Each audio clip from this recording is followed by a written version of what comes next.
ओम ओम ओम। अब एक सुंदर कथा है, प्रसिद्ध योगी की बात है। एक मछुआरा समुद्र किनारे क्या देखता है, बड़ा तेजस्वी, बड़ा दिव्य शिशु, एकदम तेजस्वी, एकदम ओजस्वी, क्या सौंदर्य। एक दिव्य शिशु पानी में बहा जा रहा है। हे मेरे भगवान, क्या शिशु है।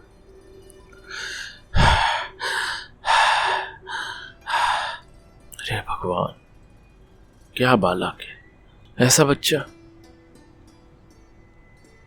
ऐसा सौंदर्य, ऐसा तेज। कामेक, ए मछुआरे कामेक, प्रभु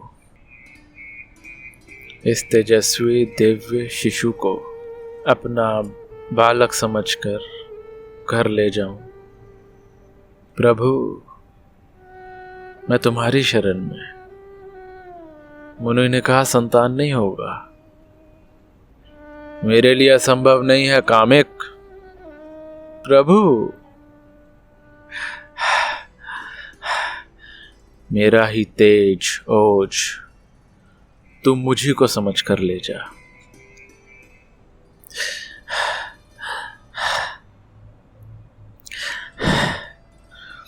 आकाशवाणी के अनुसार कामिक उस तेजस्वी शिशु को संभाले संभाले लेके जा रहा है। कहीं हवा न लग जाए, कहीं धूप न लग जाए, धूप की किरण भी ना छुए मेरे भगवान को। कामिक ने अपने धर्मपत्नी के आगे महाविभूति शिशु को रखा। प्रभु ने दिया है। हे मेरे ईश्वर, हे मेरे विठल, हे मेरे भगवान। भाग्य में लिखा था शिशु नहीं होगा, ज्योतिषों की बातें झूठी हो गई, पर देने वाले ने तो बस क्या कृपा करी है। हे मेरे भगवान, हे मेरे ईश, हे मेरे गुरु। आदि देविक जगत की बड़ी भारी देन है। हकीम डॉक्टर ऐसा बोलते हैं, लेकिन आपकी श्रद्धा ऐसा बोलने तैसा बोले, ऐसी तैसी कर देगी। अगर बालक को नहीं रखते तो बहुत दुखी होते। कामिक मछुआरा सारी कथा सुना देता है। उस बालक का लालन पालन किया। 5 वर्ष का बालक, वो मछुआरा हुआ, कुमार मछुआरा। बाप अपना धंधा सिखाने को बेटे को ले गया। समुद्र में जाल फेंका, मच्छियां इकट्ठी करी, टोकरे में ला दी। बेटा देख ले। मासार दत्ता और कामिक दोनों की लालन पालन में वो 5 वर्ष का शिशु हो गया। लेकिन कोई पूर्व का योग है, सोचा कि निर्दोष छोटी छोटी मछलियां छटपटा रही। पिता मछलियां फंसाने के लिए समुद्र गया। टोकरे की मच्छियां समुद्र को वापस दे दी। वो जीवित हो गए। मच्छियां कहाँ गई? बोले जहाँ से आई वहाँ गई। अरे ऐसा करेगा तो क्या भीख मांग के खाएगा? ये ले संभाल, दोबारा गलती मत करना। सोचा किसी को तड़पा तड़पा कर पेट भरना, इसे तो भीख मांग के खाना अच्छा है। 5 वर्ष का बालक अभी तो 4 मछलियों के लिए तप जाते हैं। आकाशवाणी का महत्व नहीं है इनके दिल में। हल्का धंधा, हल्की खुराक, हल्का संग। हे देव, देव ने कहा तू मेरी शरण है, तू मछुआरे की शरण नहीं है। चल, चलता जा। मछलियां तो उड़ेल दी हो, फिर वो चल पड़ा बालक। 5 वर्ष का चल पड़ा। आप चल तो जाते हैं, लेकिन आप फिर मुड़ जाते हैं। मुड़ो कलकत्ता, मुड़ो मारवाड़, फिर से वहीं लौट के आ जाते हैं। अंतरात्मा की प्रेरणा हुई, भगवान की शरण है बालक। जैसे नारद जी को हुआ कि चल पड़ो, 5 वर्ष का नारद चल पड़े चल पड़े चल पड़े।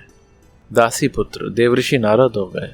भगवान को भी सलाह देते हैं, रिद्धि सिद्धि दे सकते हैं, धन दे सकते हैं, वर दे सकते हैं, श्राप दे सकते हैं, अनुग्रह कर सकते हैं, प्रसिद्धि दे सकते हैं।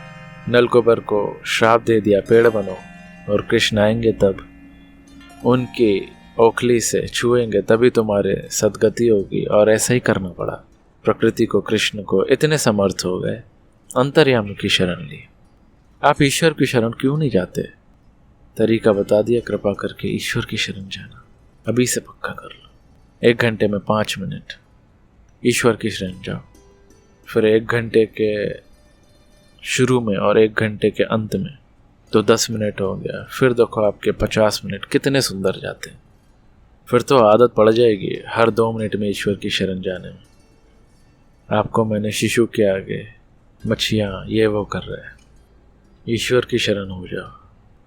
चलते चलते चलते चलते उत्तर दिशा की ओर जाते जाते जाते जाते जाते बद्री का आश्रम पहुंच गए। बद्री नारायण के इलाके में शांत वातावरण में मन शांत हो गया और ध्यान में बैठ गए। भूख लगी, थोड़ी बेर वेर खा ली। 12 साल की उम्र में 5 और 12 17 साल का वो युवराज हो गया। क्या तेज, क्या सामर्थ्य! और उस दिव्य आत्मा का अवतरण मच्छ के द्वारा हुआ था, मच्छी के द्वारा। और आकाशवाणी हुई कामुक मछुआ कि जाओ इसको पालो। उस युवराज का नाम पड़ा मच्छंदरनाथ योगी। योगी मच्छंदरनाथ। अभी नाम नहीं पड़ा, 17 साल के बाद आप देखना। बद्र का आश्रम 12 साल बीते। भगवान शिव समाधि करते हुए वर्षों की समाधि के बाद विचरण करने निकले। दत्तात्रेय जी को देखा। दत्तात्रेय जी ने शिव जी को देखा। दोनों अपने शिव स्वरूप में रमण करने वाले महान विभूतियां। बद्र का आश्रम के वन विचरण करते करते उसी जगह से जा गुजरे जहां ये महान तपस्वी अपने ब्रह्मात्मा और परमात्मा शरण में 12-12 साल रसमय हो गए थे। 1-2 मिनट आप बैठे तो कितना दिव्यता होती है। 2-5 मिनट तो बैठे थे, अभी कितना रस आता है सतत। फिर हरिओम शब्द बोलना भी नहीं पड़ता, वो तो अजपा चलता है, बाद में बस चलता है, ये भी नहीं पता होता। ऐसी ऊंचाई होती है। शिव जी और दत्तात्रेय भगवान दोनों ने देखा। शिव जी खड़े रहे और दत्तात्रेय ने कहा, मैं जांच पड़ताल करता हूँ। तुम कौन हो, यहाँ कैसे? बड़े तपस्वी लग रहे हो युवराज। ये भगवान ऐसे ऐसे समुद्र किनारे भगवान की ऐसी लीला से कामिक मछुआ और सारदत्ता उसकी पत्नी के यहाँ 5 वर्ष तक पला और उसके बाद उस परमात्मा ने जैसी प्रेरणा करी इधर तक आ गया। तो मानना पड़ेगा कि अगले जन्म से ही भगवान की शरण की यात्रा है। पुराने जन्मों के कर्म अमर हो गए मच्छंदरनाथ। तो अब प्रभु मेरी तपस्या सफल हुई तो आप संतों का दर्शन हुआ, और संत का दर्शन व्यर्थ नहीं जाता, ये मैंने सुना है। धन तो मौत गंवा देगी, बल भी निर्बलता ले आएगा, सौंदर्य भी बीमारियां खराब कर देंगी, दोस्ती झगड़ेबाजी और ये सब दोस्ती दुश्मनी में बदल जाती है। लेकिन संत का दर्शन मौत का बाप भी नहीं विफल कर सकता। मुझे आपके दर्शन दत्तात्रेय महाराज प्रसन्न आत्मा थे, गुरु स्वरूप। सत्पात्र मिले तो शिक्षक गुरु प्रसन्न होते हैं। अच्छा, तो तुम क्या चाहते हो? कि आपकी कृपा गुरु मंत्र हो तो अच्छा। तो मैं आपको मंत्र देता हूँ, गोपनीय मंत्र, साबरी मंत्र, सिद्धियों को खींच के ले आएगा। मंत्र का प्रभाव ऐसा, देव आधीन जगत सर्वम, मंत्र आधीन यस्य देवता। देव के अधीन सारा जगत है और मंत्र के अधीन सभी देवता लोग हैं। लो ये मंत्र, इसका तुम जप करना और फलाने पर्वत पर जाना। उसके बाद नीचे जाओगे तो सरोवर दिखेगा गंगा के किनारे, और ये अमुक वेला है वनस्पति, ये ले लेना। जिस सरोवर में बेल सूख जाए उसमें स्नान मत करना, सब में डालना पत्ता, जिसमें ना सूखे उसी सरोवर में स्नान करना और जलपान करना।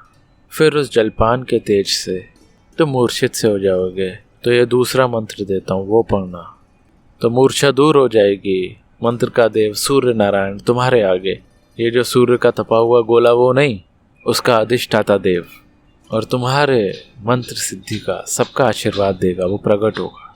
फिर तुम चलते चलते अमुक जगह पर जाना, एक वृक्ष होगा, उस वृक्ष पर गौर से देखोगे तो सूक्ष्म जगत की दिव्य दृष्टि मिलेगी, और देवता लोग वहाँ विचरण करते बैठे तुमको मिलेंगे, दिख जाएंगे।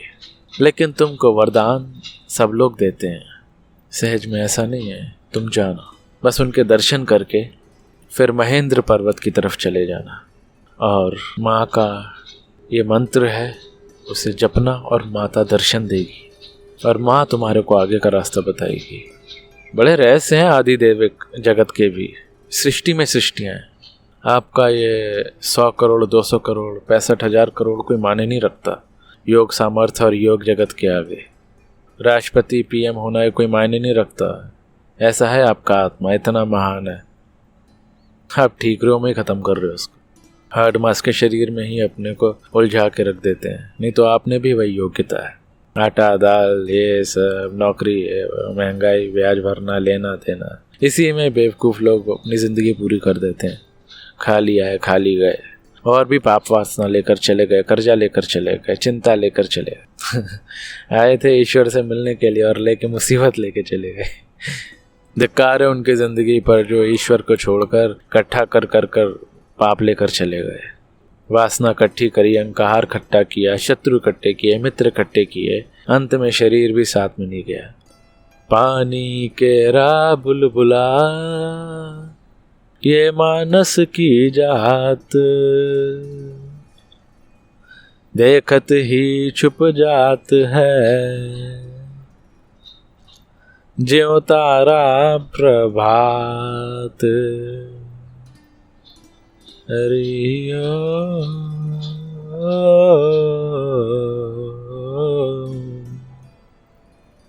देवी के दर्शन हुए वत्स, गुरु की कृपा है तुम पर। चलो सामने वो पहाड़ी के आगे चले जाना, वहाँ माँ काली का निवास, उनके दर्शन हो जाएंगे तुमको, और माँ तुम्हें वरदान देगी। फिर वहाँ से तुम जैसा गुरुजी ने कहा है उस वृक्ष के पास आ जाना। तो जो देवता तुम पर खाली प्रसन्न दिख रहे थे, फिर वो तुमसे वार्तालाप करेंगे, और तुम्हें साबरी मंत्र की कविता रचने की शक्ति मिल जाएगी, और प्रसिद्ध समर्थ जगत के लोगों को तारने वाले तुम महापुरुष बनोगे। माँ ने कृपा करी, जा पर कृपा प्रभु की हुई, ता पर कृपा करे सब कोई। ऐसा किया, लौट के आए वृक्ष पर, जो देवता लोगों का दिव्य वृक्ष पर जो दिव्य वास था। देवताओं ने साधु साधु कहा, तुम्हारा मनोरथ पूरा हो। अग्निदेव, सूर्यदेव, वरुण देव, जो भी जिस वस्तु के अधिष्ठाता देव थे, तुम्हारी हम सहायता करेंगे। जय हो। तुम्हारे संकल्प के अनुसार हमारी चीज़ें बदलेंगी। जैसे जल देवता है, उसने वरदान दे दिया तो आप जल पर चलना चाहे तो चल सकते हैं, आप जल में अदृश्य होना चाहे तो हो सकते हैं। उसने आपको पास दे दिया अपना। जैसे मैं यहाँ का अधिष्ठाता देवता हूँ, तो आप यहाँ रह सकते हैं, बैठ सकते हैं, आ सकते हैं, खा सकते हैं, कुछ भी कर सकते हैं। मैं कहूँ कि भाई ये आपका, ये आपका, ये आपका, और ये आपका पार्ट है, ये आपको करना है, तो बस बात पूरी हो गई। ऐसे ही मैं बोलूँ तो इतना नहीं हो सकता, क्योंकि ये ऊपर की बातें हैं, लेकिन जो देवताओं की बातें वहाँ पे किसी की नहीं चलती। वो स्वतंत्र देवता होते हैं अपने अपने डिपार्टमेंट के।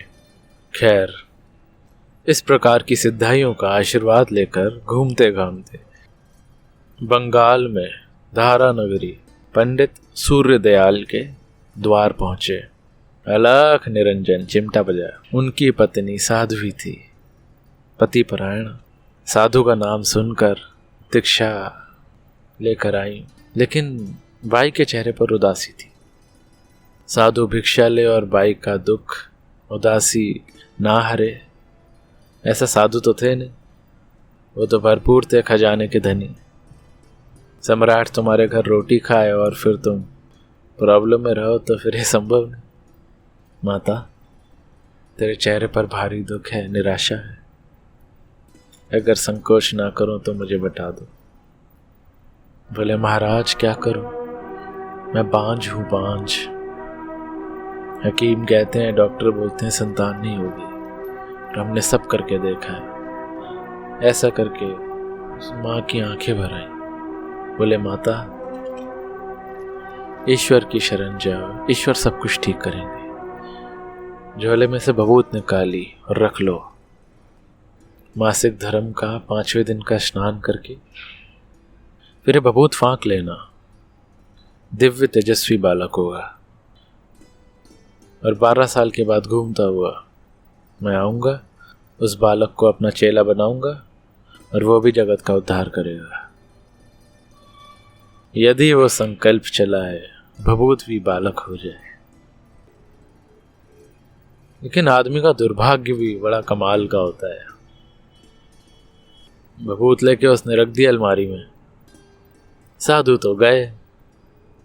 माइया, तेरे घर साधु आया था, वो क्या बोल रहा था? बोली, माई ने कहा कि वो तो भभूत दे के गए हैं और मेरे को बालक होगा। चल रही पागल कहीं की बांझ। भभूत से कहीं बच्चे होते हैं? अगर राख से बच्चे होते तो दुनिया में कोई बांझ ही नहीं रहती, समझी? दूसरी ने कहा, देख फलानी क्या ऐसा हुआ वैसा हुआ, अब औरतें हैं, बस चल पड़ी पंचायत। वो माई की श्रद्धा तोड़ दी और 2-4 आंट मिले और बेचारी की अकेली भोली भाली उसने वो राख जहाँ गाय का गोबर फेंकते हैं वहां डाल दी। दिन, महीना, सप्ताह, साल, 2 साल, 12 साल बीत गए। अलख निरंजन मच्छंदर नाथ का आवाज सुना। वो माई पीली पड़ गई, भिक्षा ले आई। माता, पहचान लिया? हाँ हाँ तो बोलती है, लेकिन डरती है क्या वो पूछेंगे कि भभूत का क्या हुआ। वो मैंने भभूत दी थी, बालक कहाँ है? जरा उसका मुखड़ा दिखा दे। महाराज का तप तेज।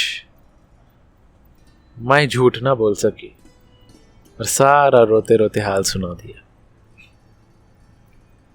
माई देख, भाग्य, तेरा भाग्य ऐसे ही था, लेकिन जो भभूत जहां फेंकी वो जगह तो दिखा दे। ले गई के बाड़े के पास। अलख निरंजन। अलख माने जो इंद्रियों से लखा न जाए, अंजन माने इंद्रियां, जो इंद्रियों से परे, उसके नाम से मेरे सवाल का जवाब मिले। जोगीश्वर यहाँ हूं, गोबर और कचरे से दबा हूं, निकल नहीं सकता हूं। पैदा तो हो चुका था उसी समय। अच्छा बेटा। गांव के लोग आवाज सुनकर दंग रह गए। और दिव्य तेजस्वी बालक राख और गौ के मिश्रण से बना, इसलिए गोरखनाथ। पवित्र पुरुषों के चतुर्वास में कवा सुनने से भी दिल पवित्र होता है। कैसे कैसे ऋषि हुए, कैसे कैसे संत हुए, और वो गोरखनाथ। ऐसी सिद्धियां के शिला पर पेशाब करते तो शिला सोने की ले। कितना सोना चाहिए ले? शिला पे पेशाब की और सोने की शिला। आज के साइंटिस्ट या फिर आज के लोग बोलेंगे कि इम्पॉसिबल, लेकिन ईश्वर की सृष्टि में सब संभव होता है। ऐसे ईश्वर की शरण जाओ। कुल मिलाकर ये बात आई थी।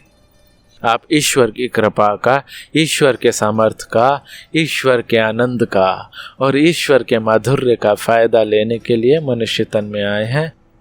जानवर की तरह बोझा उठा के वापिस मरने के लिए संसार में नहीं आए हैं।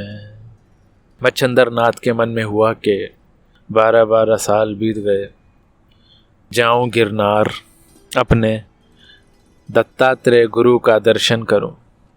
गुरु का दर्शन करने से पाप कटता है, गुरु का दर्शन करने से अहंकार मिटता है।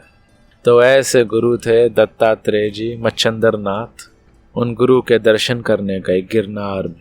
वे भले लोगों को पत्थर और पहाड़ दिखेंगे, लेकिन समर्थ साधक आ जाए तो दत्तात्रेय, उनसे मुलाकात लेने को कहीं से भी प्रकट हो सकते हैं। अभी भी वो चिरंजीवी में गिने जाते हैं। हनुमान जी, दत्तात्रेय, अश्वत्थामा, ये सब चिरंजीवी, चाहे हजारों साल हो गए हो, लेकिन उनका शरीर छूट गया, लेकिन उनको याद करो तो प्रकट हो जाते हैं। ऐसे हिंदू धर्म में समर्थ संत और भगवान और गुरु हैं। तो दत्तात्रेय महाराज के श्री चरणों में मच्छंदर नाथ ने सिर रखा अहोभाव से भरकर। तो भगवान दत्तात्रेय ने 6 हाथ, शिव जी, ब्रह्मा जी और विष्णु जी, तीनों ने सती अनुसुईया को वरदान दिया था कि हम तुम्हारी कोख से जन्मेंगे। तो 6 हाथ लेकर जन्मे थे जो सती अनुसुईया की कोख से। भगवान विष्णु को तो 4 हाथ हैं, वो 6 हाथ, ब्रह्मा विष्णु महेश का अंश अवतार। तो दत्तात्रेय भगवान अपने प्रिय शिष्य मच्छंदर नाथ को देखकर द्रवीभूत हो गए। जैसे माँ अपने दोनों हाथ से उठाती है बच्चे को, ऐसे ही दत्तात्रेय जी महाराज को सुमरण ही नहीं रहा कि 2 हाथ से भी उठ जाएगा, 6 ही हाथों से उठाया।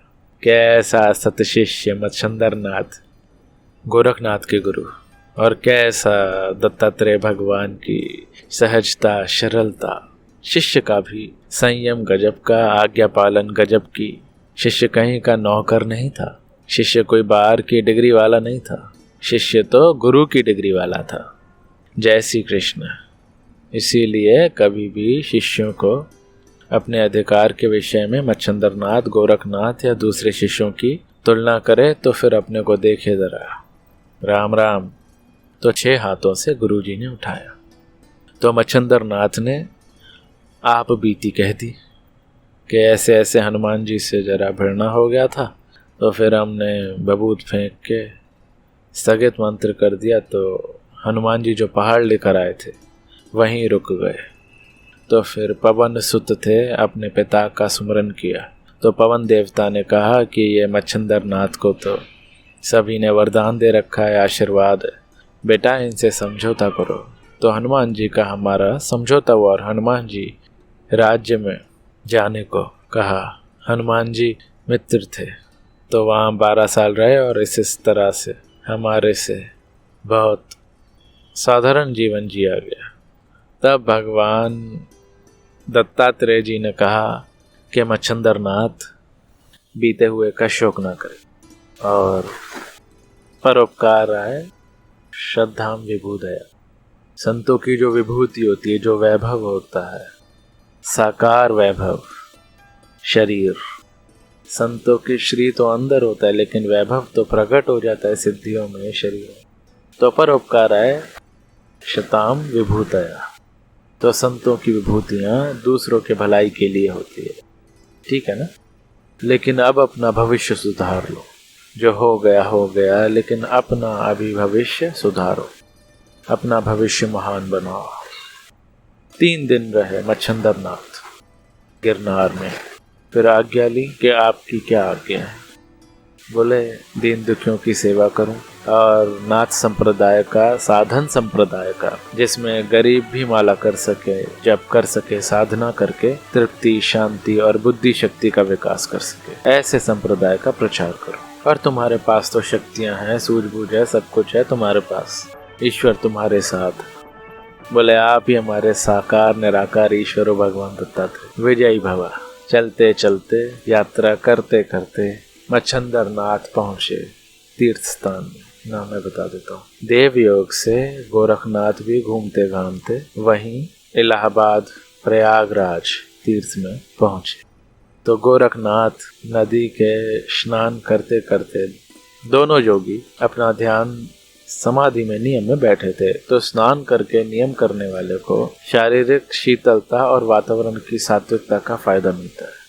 स्नान करते समय आदमी स्नान करता है तो सत्व प्रधान हो जाता है। उसका मतलब ये नहीं कि दिन भर स्नान करते रहो।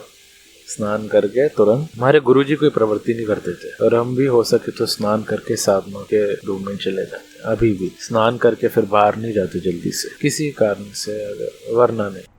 नींद में से उठकर भी ध्यान करना चाहिए और स्नान करके भी तुरंत ध्यान करना चाहिए। नींद से उठते हैं तो मन शांत होता है, इसीलिए ध्यान में मदद मिलती है। इसीलिए स्नान करके मन सत्व गुणी होता है, इसीलिए ध्यान में मदद मिलती है। मन शांत और मन सात्विक दोनों के समय फायदा उठाना चाहिए। और वो राजा मर गए, प्रजापालक थे, दयालु थे, धन ध्यान से राज्य बड़ा संपन्न था। कोई गरीब दरिद्र, कोई आदिवासी भी अच्छे मकान में घर में रहते थे। सीताराम सीताराम हरिओम हरिओम करके खुश रहते थे। वनवासी लोग भी वन में बड़े तृप्ति से रहते थे, आराम से रहते थे। कोई भूखा नहीं, खाने पीने की कोई कमी नहीं, चोरी चकारी डकैती नहीं होती। ऐसा राजा था। लेकिन एक दुख था कि राजा को संतान नहीं थी। समय आकर काल ने राजा के शरीर को पूरा कर दिया। राजा तो मर गया, अब संतान नहीं है, तो प्रजा बहुत दुखी हो रही है कि ऐसा राजा चला गया, अब कोई भी शत्रु राजा आकर हमारे को नोच देगा। इस प्रकार का भगवान जैसा राजा था। तो प्रजा इसीलिए छाती कूट कूट कर राजा के शमशान यात्रा में विलाप कर रही है। रानी भी देखती है कि अब मैं रहकर क्या करूंगी, तो राजा के साथ चिता जला के सती होना चाहती थी। महाराज आप आज्ञा दें तो मैं राजा को जिंदा कर दूं। गोरखनाथ ने कहा। बोले कैसे करेगा? बोले महाराज जैसे आप त्रिया के राज्य में गए, अपना समाधि लगाकर अपने प्राण राजा में डाल दिए और 12 वर्ष रहे और फिर अपना प्राण अपने उसमें ले आए, ऐसे ही महाराज। बोले देखो तुम इस झंझट में नहीं पड़ो, ये मैं करके आया हूँ, ये खतरा है। भंवर से बचकर आई नाव तो ठीक है, लेकिन भंवर में कभी डूब जाए तो, इसीलिए तुमको ये खतरा नहीं करना चाहिए। मैं घड़ के आया हूँ, राजा के शरीर में रहकर आया हूँ, मेरे को अनुभव भी है, और हम पक्के घड़े हैं तो हमको रंग लगेगा नहीं। तो कच्चा घड़ा है, चिकने घड़े पे पानी नहीं चढ़ता, कोरे घड़े पे चढ़ जाता है।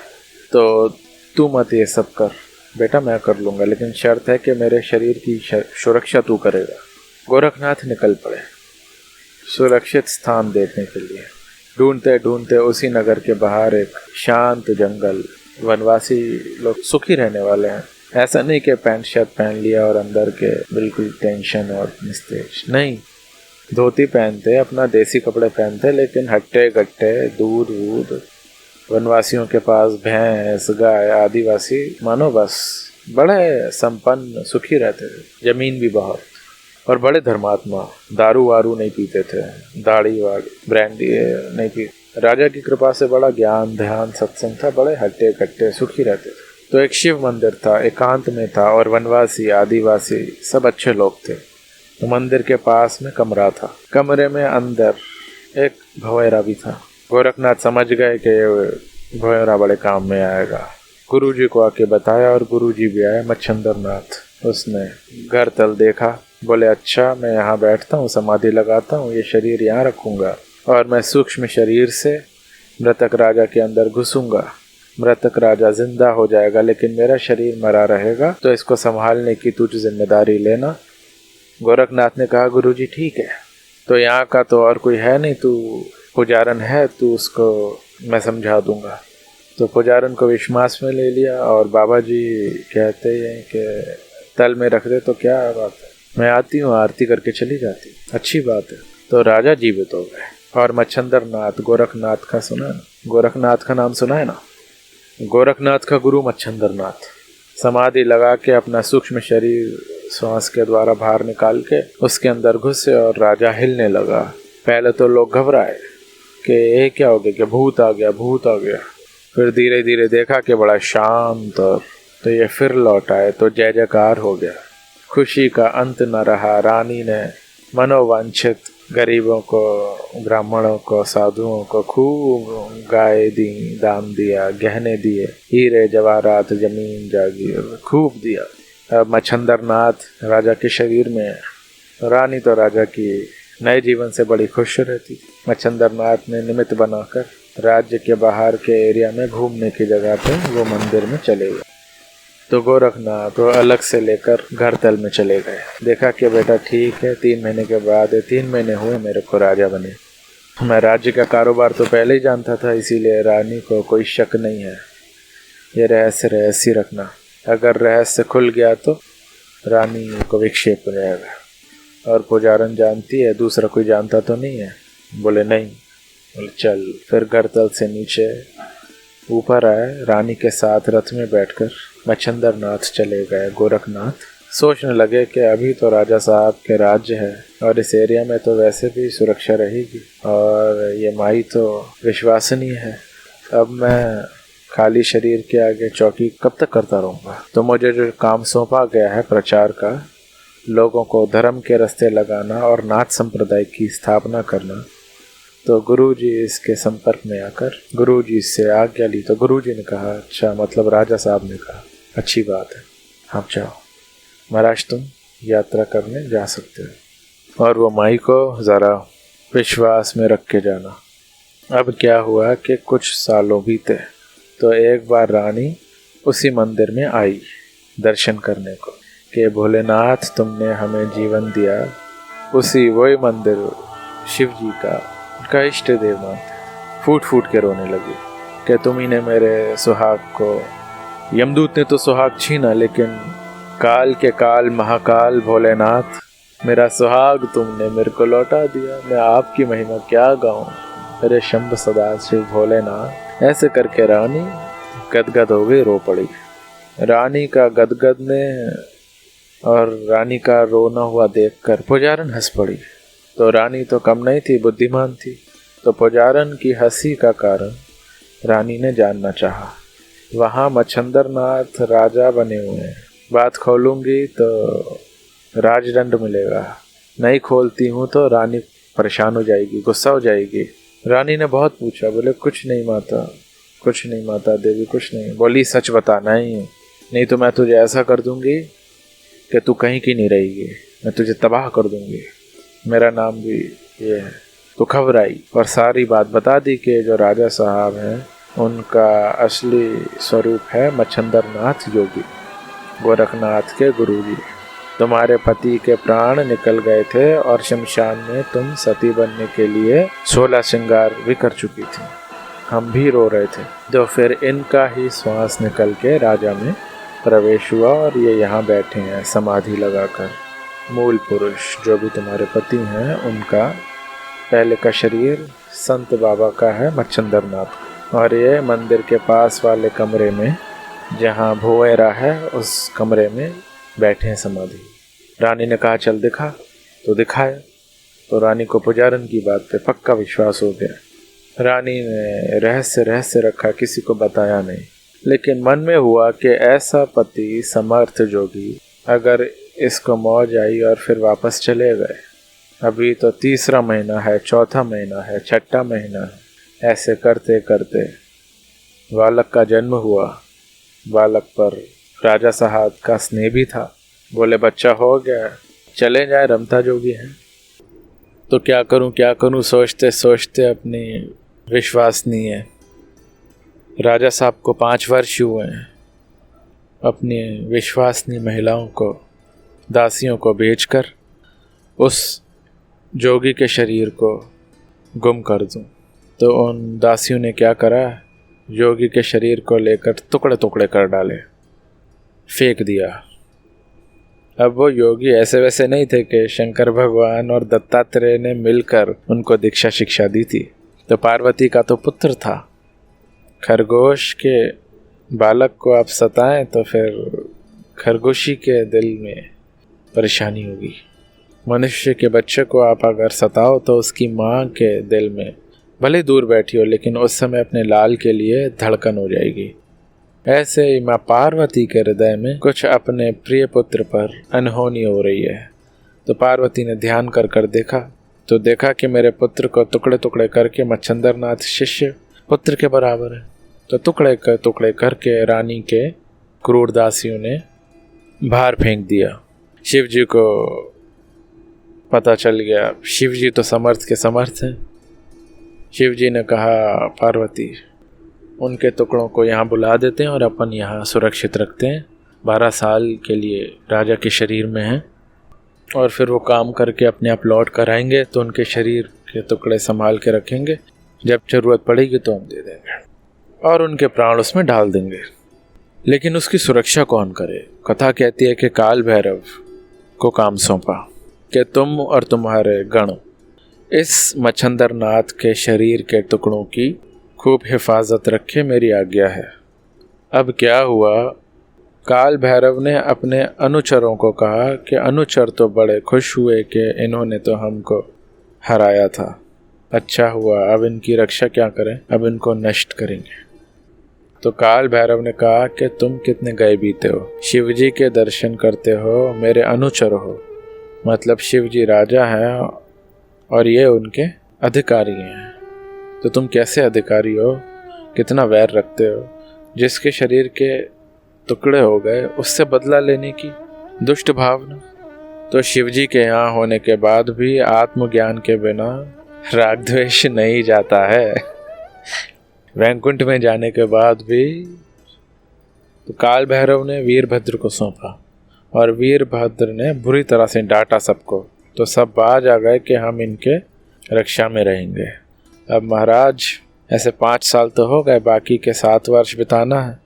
7 वर्ष बीते और उसके पहले 1 आध महीना बाकी था, 40-45 दिन।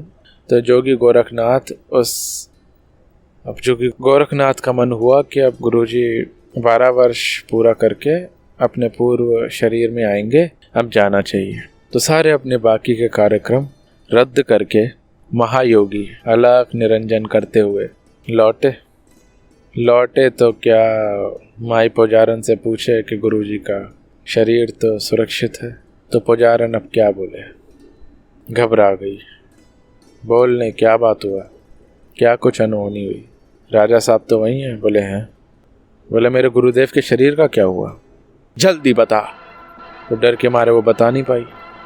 जोगी गोरखनाथ ने समाधि लगा ली। मेरे गुरुदेव के शरीर के टुकड़े टुकड़े, बड़ा अनुचित हुआ। अच्छा वो टुकड़े टुकड़े कहाँ गए? फिर समाधि लगाई। जिस मंडल में हो तो चित्त वहाँ पहुँचे, तो नहीं मिला। लोकांतर यात्रा करते रहे, आखिर वैकुंठ में भी गए, इंद्रलोक में भी गए, ब्रह्मलोक में भी गए, और वो सूक्ष्म शरीर के गति मनोवेग से उठी। जैसे आप सूर्य को देखें तो कितनी देर में पहुँचते हैं, ऐसे ही मनोवेग से होती है। सैटेलाइट तो कुछ सेकंड खाती है, सूक्ष्म शरीर उतनी सेकंड भी नहीं लगाता पहुंचने में। शिवलोक पहुंच गए। शिवलोक पहुंचे तो भगवान शंभु सदाशिव ने देखा, उसके पहले जो उनकी सुरक्षा में लगे थे उन्होंने देखा कि किसी का चित्त वपु, तो किसी का चित्त वपु अगर किसी योगी का यहाँ हो तो हम आपको देखेगा, लेकिन हम उनको नहीं देख सकते। अगर वो संकल्प करे तो हमारे यहाँ आ सकता है, बातचीत कर सकता है, हम उनके साथ उड़ नहीं सकते। वो अंतवाहक है और हम स्थूल शरीर में। हाँ, हमारे पास वो सिद्धि हो, योग्यता हो तो हम उनके साथ जा सकते हैं, जाके लौट सकते हैं। हम माने अपन लोग कोई भी। गोरखनाथ जब 12 साल की यात्रा पे गए थे तो चौरंगी नाथ को अपना सतपात्र शिष्य बना दिया था, और वो चौरंगी नाथ और गोरखनाथ दोनों पहुँचे वहाँ। तो अपना शरीर का ध्यान रखने के लिए चौरंगी नाथ के गए कि गोरखनाथ लोकांतर में घूम के विष्णु लोक में गए, ब्रह्म लोक में गए, और बाद में देखा कि यहाँ भी नहीं है तो फिर शिव लोक में गए। तो महाराज उनके साथ थोड़ा गोरखनाथ ने कहा कि हम हमारे गुरु जी के जो टुकड़े हैं संभाल के रखें, हम ले जाएंगे। बोले तुम कैसे ले जा सकते हो? तो थोड़ा आपस में खट्टा मीठा तू मैं हो गया। तो साकार शरीर में थे वीरभद्र और उनके अनुचर, और वह सूक्ष्म शरीर में थे। तो सूक्ष्म शरीर में उनके मंत्र विद्या तो उनको याद थी। तो जैसे प्रेत आता है सूक्ष्म शरीर में होता है और किसी शरीर में घुसता है और सताता है। अब सताने वाले प्रेत को नहीं पकड़ सकते, जिसको सताता है उसी को मार पड़ती है बेचारे को। तो वीरभद्र को तो उनको तो खूब मारा, उनके अनुचर जो भी गड़बड़ करते हैं तो उनको भी इस बराबर खूब मारा, झकझोर दिया। तो वीरभद्र भागा शिवजी के पास और शिवजी ने कहा कि वो इनके शिष्य हैं, मच्छंदर नाथ के शिष्य हैं गोरखनाथ, उनसे मत भिड़ो पागल। कैसे हैं मनुष्य शरीर में महापुरुष, कैसा है अपने भारत का योग, कैसा है सामर्थ्य। बेवकूफ़ आदमी भले इनकार करे लेकिन ये सब सच्ची बातें हैं, संभव हैं, ये बातें घटनाएं हो चुकी हैं। इसमें आप पुरुषों का अंतःकरण प्रमाण है। उन्होंने नहीं देखी इन आँखों से लेकिन ये बातें सच्ची हैं। इसमें संदेह करना पाप है, संदेह करना पाप है। अभी भी ऐसे योगी अदृश्य हो जाते हैं। गिरनार में है और गिरनार को जो पहाड़ दिखता है उसके अंदर भी दूसरी सृष्टि है जो वैज्ञानिकों को नहीं दिखती।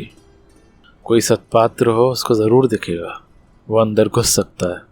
अपनी ताकत से नहीं घुसे लेकिन वो प्रार्थना करे और वो योगी आके ले जाए। वो चट्टान हटाएगा और अंदर घुसेगा तो नई दुनिया। सृष्टि में सृष्टि और प्रतिसृष्टियाँ होती हैं। योग वशिष्ठ महारामायण में आता है। वशिष्ठ महाराज उसकी सृष्टि में, ब्रह्मा जी की सृष्टि में और दूसरे ब्रह्मा जी की सृष्टि में गए थे। खैर शिव जी की आज्ञा से उन्होंने वो टुकड़े यथावत कर दिए। गोरखनाथ का सूक्ष्म शरीर मच्छंदर नाथ के उन टुकड़ों में मंत्र के बल से एकाकार होने की विद्या से, संजीवनी विद्या के सुमरन से वो पहुंच गए अपने उस शिवालय में। तो गोरखनाथ के शरीर की जो चौकी कर रहे थे चौरंगी नाथ, तो अब गोरखनाथ मच्छंदर नाथ का शरीर समाधि में करके निकल के अपने गोरखनाथ के शरीर में आ गया। अब संत 3 दिखे लेकिन जीवित 2 और एक समाधि में। यहाँ 12 वर्ष करीब करीब पूरे हो चुके हैं। तो देखूं अपने शरीर की क्या हालत है, कैसा है। राजा कुछ निमित्त बनाकर वहाँ गए और फिर समय होते राजा ने शरीर छोड़ा। राजा ने जब शरीर छोड़ा महाराज, तो रानी का तो पैरों तले धरती निकल गई। राजा का नाम था त्रिविक्रम और रानी का नाम था रेवती। त्रिविक्रम चला गया मानो सृष्टि का सूर्य ही चली गया, धरती चली गई। रेवती को इतना दुख हुआ, लेकिन रेवती बुद्धिमान भी थी कि त्रिविक्रम के रूप में मरने वाला मेरा पति नहीं था। त्रिविक्रम के रूप में अमर मच्छंदर नाथ थे और वो दोबारा अपने शरीर में न जा सके तो मैंने टुकड़े टुकड़े कराकर फिकवाए। मनुष्य चाहे कितना भी अशुद्ध कर्म और दूषित कर्म करे लेकिन उसका दोषी तो उसी के हिस्से आता है। और घटना तो वही होती है जो भगवान में नियति ने कर रखी है। जो आखिर मुझे विधवा होना ही पड़ा। उसका बेटा भी अपने पिता के लिए फूट फूट के रोने लगा, जो 12 साल का बेटा था। अब यहाँ मच्छंदर नाथ तहखाने में गोरखनाथ और चौरंगी नाथ। वहाँ रानी ने गणित लगाया कि बेटा अपना इष्ट देव का जो मंदिर है शिव जी का, वहाँ तहखाना है, बोहरा है। वहाँ तेरे पिता समाधि शरीर छोड़कर इसमें आए थे। अब तू कुछ भी करके वहाँ पहुँच और अपने पिता के गोद में जा बैठ। कुछ भी हो, योगी का शरीर था, योगी का अंतःकरण था। मैंने कितना भी पाप ताप किया लेकिन वो समर्थ संत हैं। जब मच्छंदर नाथ अपने शरीर में आए तो गोरखनाथ ने सारी रानी की दुष्टता का वर्णन करके सुना दिया कि रानी ने आपके शरीर को टुकड़े टुकड़े कराकर फिकवा दिया। मैंने नहीं पाया, ध्यान लगाकर देखा तो त्रिलोकी में भटक के शिवलोक में गया और गुरुजी वहाँ भगवान शिव ने वीरभद्र को कह रखा था और वीरभद्र ने अपने असंख्य गणों को ये काम सौंप रखा था कि किसी भी कीमत पे, और हिमालय में फ्रिज की ज़रूरत नहीं पड़ती, शिवलोक में वस्तु यथावत रहती है। तो शरीर तो ऐसे के ऐसा रहा, लेकिन गुरुजी मैं जब लेने गया तो मेरे साथ उनको भिड़ना पड़ा और शिवजी ने मेरे पक्ष में ही आदेश दे दिया तो आपका शरीर लाकर फिर मैं अपने शरीर में आया हूँ। बोले बेटा, जीव का स्वभाव है और स्त्री हमेशा अपने सुहाग को चाहती है, और ऐसा सुहाग जोगी का हाथ से कैसे जाने देगी, इसलिए उसने स्वार्थ में आकर किया है। जो हुआ तुम बड़ा दिल रखना। ये कथा सुनकर मेरा हृदय बहुत गदगद हो गया कि कितने उदार है मच्छंदरनाथ भगवान, कितनी महान आत्मा है, कितनी ऊंची सूझबूझ है उस जोगी भगवान की। अपने शरीर को टुकड़े टुकड़े करवा दिया। उस स्वार्थी रानी को क्या कहें, मच्छंदरनाथ की औरत को अपन क्या बोल सकते हैं। बाकी दूसरी कोई होती तो फिर मैं कुछ सुना देता उसको।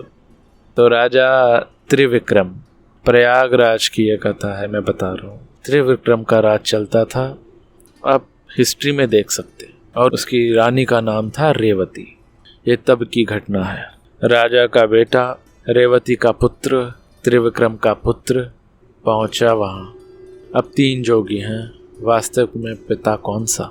पुत्र पिता को ना पहचाने, लेकिन पिता तो पहचान जाता है कि मेरा बेटा है। और पिता का दिल कितना खिलता है, माता का भी खिलता है। तो जब बेटे माँ बाप बनते हैं तब पता चलता है। मच्छंदरनाथ ने अपने बेटे को देखा तो उसका दिल खिल गया। वो तीनों साधुओं को प्रणाम करे, एक को करे, दूसरे को करे, तीसरे को करे। तब तक मच्छंदरनाथ राह क्यों देखे। बेटा बेटा खूब आशीर्वाद दिया, बिना मांगे आशीर्वाद, खूब आशीर्वाद। वो 12 साल का बच्चा था, उसको प्यार करे, आशीर्वाद दिए। बोले पिताजी मैं समझ गया आप कौन है, माँ ने सब बता दिया, आप महल में छुपे थे। अच्छा बेटा चलो चलते हैं। जीवन मुक्त महापुरुषों की लीला। चौरंगीनाथ, गोरखनाथ और मच्छंदरनाथ तीनों संतों को लेकर युवराज 12 साल का फूला न समाया।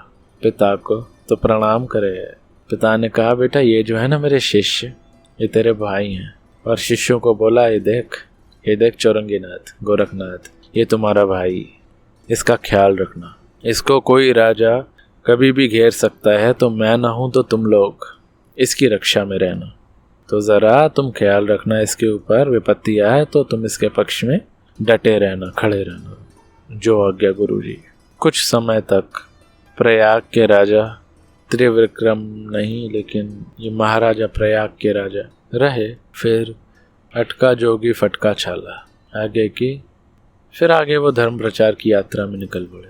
कहने का तात्पर्य है कि तुम्हारे कर्म में इतनी शक्ति छुपी है कि अपने कर्मों के द्वारा आप अपने जगत में प्रसिद्ध हो सकते हो, जगत को चकित कर सकते हो, जगत का ध्यान अपने तरफ खींच सकते हो अपने निष्काम कर्म के द्वारा, सेवा के द्वारा, आविष्कारों के द्वारा, पद के द्वारा, राजनीति के द्वारा। अब दुनिया का द्वार अपनी ओर आकर्षित कर सकते हो। करने की शक्ति इतनी छुपी है तुम में।